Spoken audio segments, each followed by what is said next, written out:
Okay, we're doing it. Pardon me. Stump Kitchen, gluten-free vegan eats, stumptastic treats. Thank you so much for doing this. This is very exciting. You're welcome. I'm really excited too because I've been watching all of your posts I and know, you too. Okay, so for those of you who might not have seen you before, do you want to just introduce yourself and tell us a little bit about who you are and what you do? my name is Bryony of the Fingerless Kitchen. I mean, technically I have two. And really what I'm trying to do is help inspire people with disabilities to cook and to find a way to live their best life and really bring, like what you're doing is bringing representation to the food world where there's so little. In cookbooks, in magazines, in cooking shows all over the world, we're just not represented, and we need more people like us to keep putting it out there and hopefully bring other people along with us. That's so great because I feel like we're so connected in terms of what we do, and just to see someone else kind of doing the same or a similar thing is just so, I don't know, uplifting. It makes me just be like, yes, excellent. So thank you for doing what you do. So wonderful. It's really awesome because I grew up my whole life, I was the only one like myself. Yeah.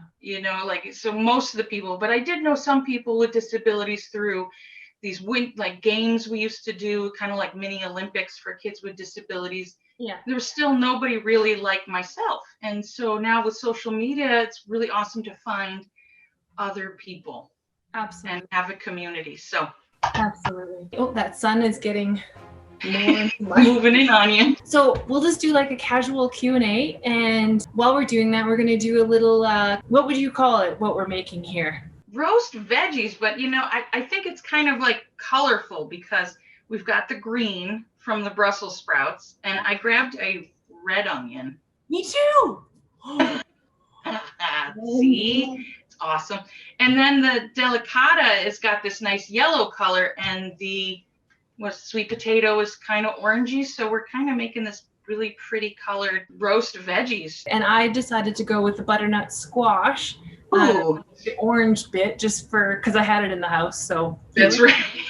So perfect. I'm going to adjust my camera down a little bit so we can see the chopping, and maybe you can tell me a little bit about when you started cooking. I have actually been cooking, flip this all back, since I was 8.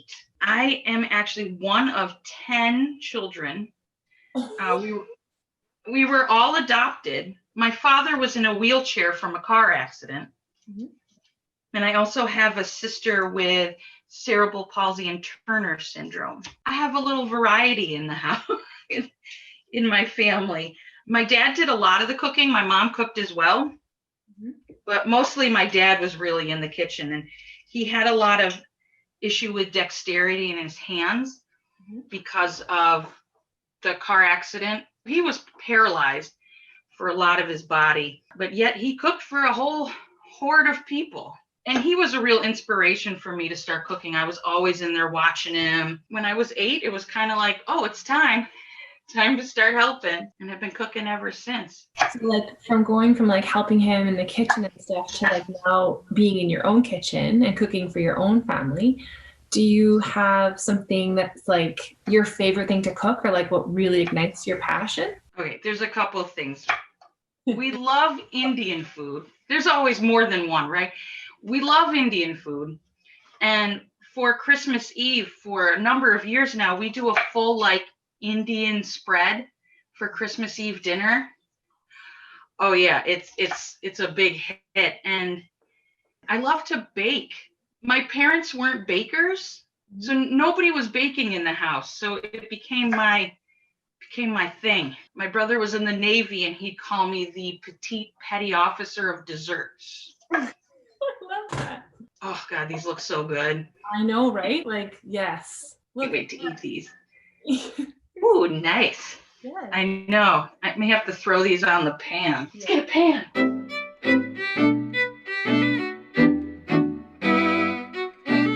And made chocolate chip cookies earlier this morning, and so they have cookie oil on them, but I don't care. I think it'll just taste great, so I'm just gonna put them right in there.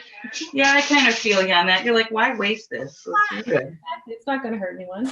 So great to be able to talk to you, and I love talking to other people who have limb differences, and I'd love to know if you're comfortable talking about it, just like, you know, what it's like for you to have a limb difference, and like, do you have any, you know, positive or negative stories to tell from any part of your life? Just whatever you're willing to share. I'd love to hear it. And I'll start my squash. That's right. I'm gonna go for this. Everything's come from our farmers market here. We live only about like 5 minutes away from it, so. Oh, great. I love it. Like I was telling you before, I was the only one with a limb difference in my family, right? In my family, in my life. I got bullied a lot when I was younger. Oh. And a lot of the people I was around, since I was the only one with this, people didn't understand. I had great friends. Yeah. I definitely had some great friends. It's just,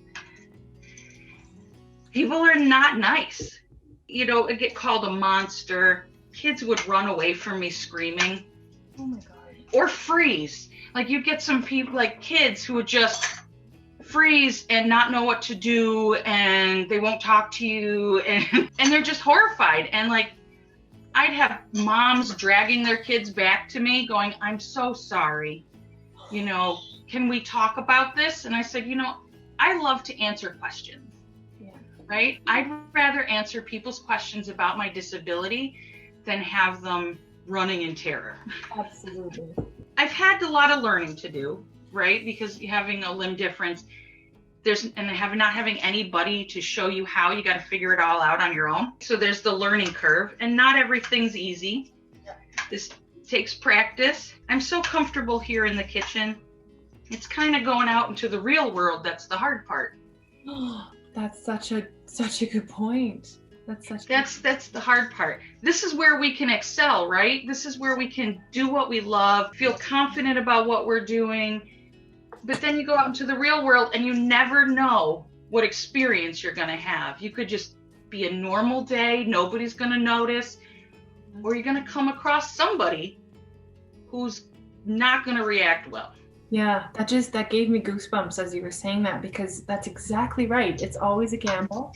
And there's always something in the back of your mind that when you go into a crowd or whatever, that you're just like, I wonder how this is going to be. And depending on your mood or your energy, sometimes it's fine.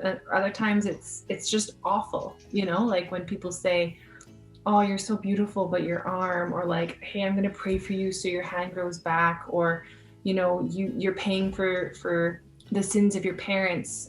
Oh, yes. That one. Oh, gosh, I've heard that one a lot. Oh, my parents were good people. They taught me to help others. Like, if you're part of this world, you help other people, because we're all part of this together, right? And someday you may need the help, right? It goes both ways. And this thing does not want to peel easy. Okay. I don't peel anything, just TBH. I peel nothing because I'm just like, I can't deal with peelers. So good on you. Oh my goodness. I have this one. I drop a lot of stuff, if you know, you'll I have this peeler. Oh. It's got a little hole.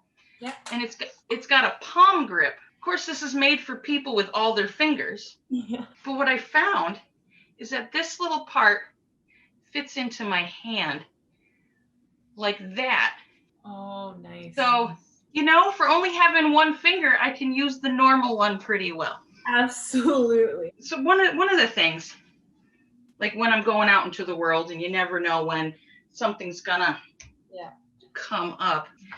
I'll tell you about my my getting a cheeseburger moment. Oh, okay. Now, once in a while, you know, if I'm busy running around, I'm like, okay, I just wanted a $1 cheeseburger. Yeah. Been running around all day. I got to pick up my sons from school. It's kind of like, oh, just this one thing. It's a treat. It's $1, you know, normal. Absolutely. Right? We'll do these things. Oh, I I go through the drive-through, I order my one cheeseburger, right? Yeah. And it's fine, you know, I pull up. This is where it gets interesting. Mm-hmm. And I hand the lady like a $5 bill. Yeah. And because I'm not thinking about it, I'm just like, get my $5. Here it is, because I'm just in a good mood. And I hand it over to her. Yeah. And she starts screaming. So she starts doing this, like her hands are going like this, her body's shaking, and she goes, and so she's screaming like she's in a horror movie, and tears start running down her face, and I'm going, what am I supposed to do here? So she took the money, and she's screaming and shaking the whole time she's making change. Oh my gosh. And so she handed me the burger, and she's trying to hand me money, and it's like falling everywhere, and I was like, forget it, I'm not getting out of the car for the quarters or whatever. Oh. And she's still screaming and screaming and screaming and crying. And you know what I found myself doing? What? It's okay. Telling her it's okay. You'll be okay. Because I was a social worker at the time. Mm-hmm. So my inclination is to help people feel better. I'm like, don't worry. You're not going to catch it. I told her that for my own giggles, right? I was like, you're not going to catch it. I was born like this. You're okay. Breathe. And she's like, and I'm like, please God, just give me the rest of my money so I can get out of here. Yeah, exactly. So you had to, calm her down and make her feel okay when she's the one with this absolutely inappropriate reaction that just makes me feel sick inside. So I'm really sorry that you had to go through that. Like, that's just awful. But I think it also speaks to like the intense amounts of emotional labor that folks with disabilities have to do, in their lives. Like, there's so much extra emotional labor that we have to do for others to make them feel okay. Because you're right, like, I've never had anything that horrendous, but like the same type of thing when people are like, oh, what happened? Or like, are you okay? And it's like, no, it's fine. It's all good. Like, I was born this way. Like, you're trying to make them feel okay. And then you're like, why am I doing that? Why am I trying to make you feel better? And really, and that also speaks to how much people with disabilities are not visible. Yes. People tell you like, what is it? Your instincts, right? People like, you have to trust your instincts. So if you're immediately scared of it, you shouldn't trust it. So people with disabilities set off this like fear alarm for people because they haven't had experience with it. Right. Yes. They don't understand it. So instead of looking at it from that, like, okay, this is different. Like maybe I can learn, or I don't know, anything. It's just fear response. Walk across the street. You right? Just kind of get out of the way because I don't know what this is.